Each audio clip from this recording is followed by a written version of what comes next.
भारतीय न्यूज़ 24/7 में आप सभी दर्शकों को नमस्कार। मैं आपके साथ दिलीप पांडे। जन स्वराज पद यात्रा के दौरान समस्तीपुर में पत्रकारों से बात करते हुए प्रशांत किशोर ने कहा कि बिहार के शिक्षा मंत्री चंद्रशेखर और आईएएस और अपर मुख्य सचिव के पाठक के बीच जो हो रहा है वह महत्वपूर्ण नहीं है।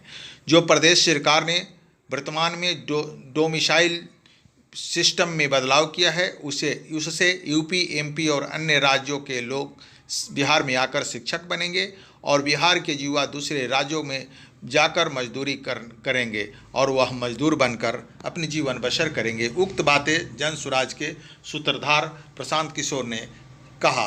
आगे क्या कहते हैं प्रशांत किशोर? नमस्कार। के रोज नए नए परिवर्तन को देखेंगे तो स्वाभाविक तौर पर केओस होना ही है। अधिकारी और मंत्री के बीच में क्या हो रहा है ये महत्व का विषय नहीं है। महत्वपूर्ण विषय ये है कि जो नई शिक्षा नीति बनाई गई, जो नियमावली आई है, उसमें डोमिसाइल को जो चेंज किया इन्होंने, उसका इफेक्ट आप समझ लीजिए कि बिहार में जिसको शिक्षक बनना है, अगर आप बिहार में पढ़े लिखे सरकार एग्जाम ले रही हो तो एक बात है, एग्जाम लीजिए, अच्छे लोगों को शिक्षक बनाइए, लेकिन एग्जाम में सिर्फ बिहार के बच्चे नहीं पूरे देश के बच्चे आ सकते हैं। इसका असर ये होगा कि बिहार में शिक्षक यूपी, मध्य प्रदेश और दूसरे राज्यों के आएंगे। ये तब होगा जब बिहार के बच्चे रोजगार के लिए, मजदूरी करने के लिए दूसरे राज्यों में जा रहे हैं। तो बिहार के बच्चे जाकर फैक्ट्रियों में मजदूरी करेंगे और हम लोग यहाँ शिक्षण का काम जो है वो दूसरे राज्यों के लड़के आकर करेंगे। अब मंत्री महोदय इस पर क्या बोल रहे हैं और मुख्य सचिव क्या बोल रहे हैं, ये मेरे लिए कोई महत्वपूर्ण विषय नहीं है। वो आपस में खींचतान चलती रहती है, लेकिन महत्वपूर्ण विषय यह है कि शिक्षा व्यवस्था ध्वस्त है।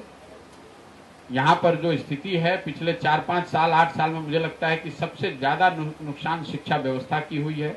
मैं रोज कहता हूँ कि नीतीश कुमार जी के शासनकाल का जब इतिहास लिखा जाएगा तो ध्वस्त हुई शिक्षा व्यवस्था को उनके इतिहास का, उनके शासनकाल का सबसे बड़ा काला अध्याय बताया जाएगा।